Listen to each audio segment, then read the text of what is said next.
Can you guys see this? Yes. Yeah. Okay. So this is my professional development for today on implementing culturally responsive literacy in the curriculum. I'm meeting with my team. Say hi.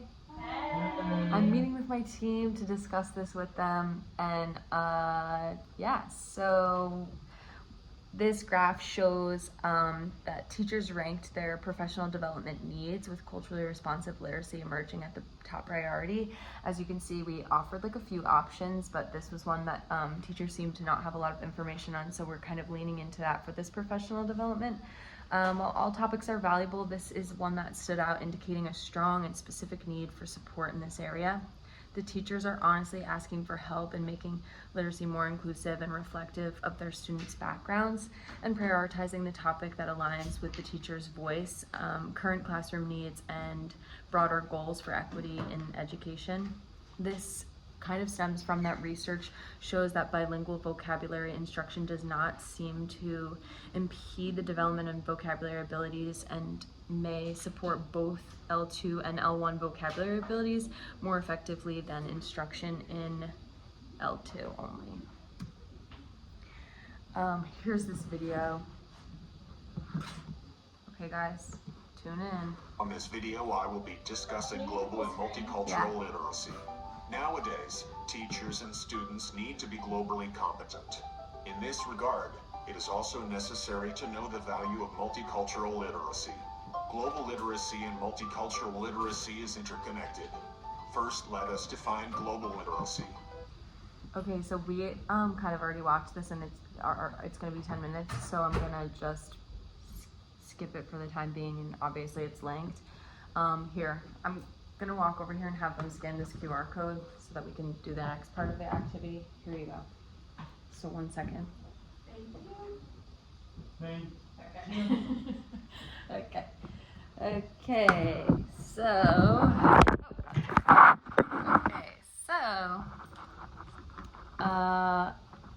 yeah, so this is going to kind of bring them to some more information, just to check in to see if they know anything about multicultural literacy, and then we'll be able to like kind of go over that at the end and see the progress that they made in their understanding.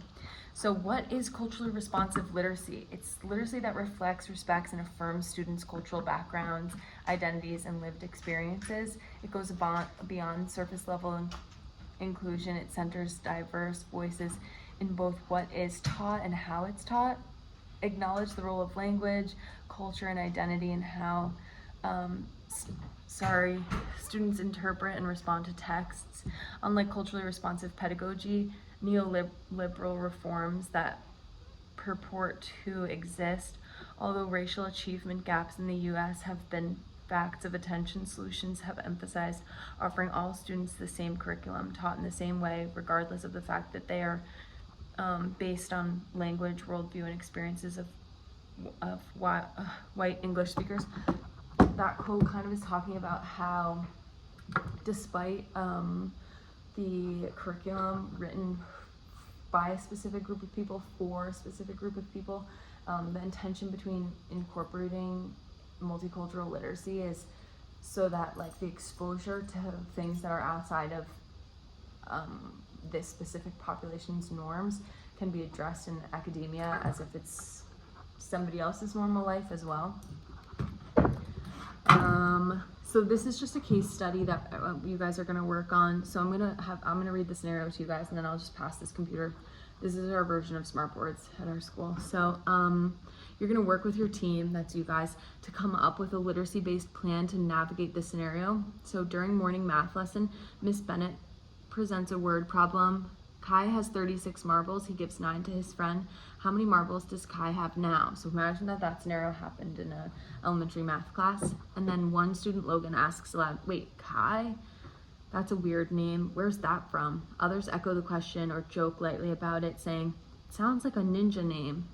Ethan, a Japanese American student, shifts uncomfortably. Arjun, of Indian descent, looks to the teacher. So like, you guys are going to talk and then like decide how you proceed. Obviously, we're going to give time for this in the real scenario. Okay, so imagine that the conversation that we came up with now, if I gave them the time, we're just short on time. Is that okay? Imagine that the conversation now proceeds about like the way that like teachers would navigate the situation, and like we have mostly white teachers at our school, and in our class specifically on our team we have mostly white teachers, so how we would navigate the situation would kind of be obviously very delicately and like kind of neutralize the conversation about like weirdness and weird names.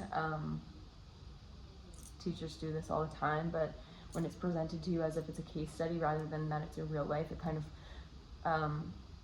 enforces that like these perpetual conversations can be like something that these students like Logan and that Kai and Arjun and Logan are kind of navigating as children, and that we're also navigating as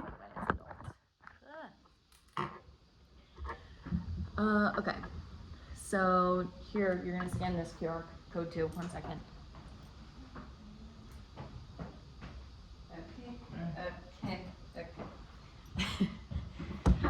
Okay, so this is basically just a book walk, so you'll be able to like go through this.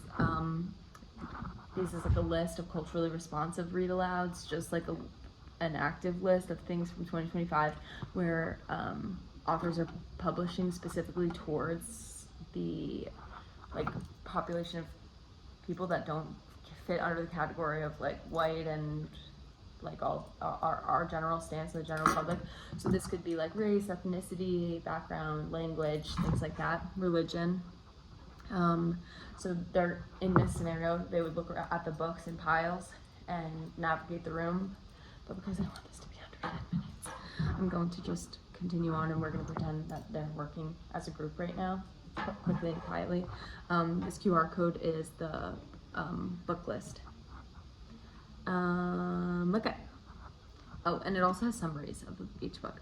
Anyway, so here is kind of what the goals are for this activity, a collaborative book categorizing. You're gonna work in teams.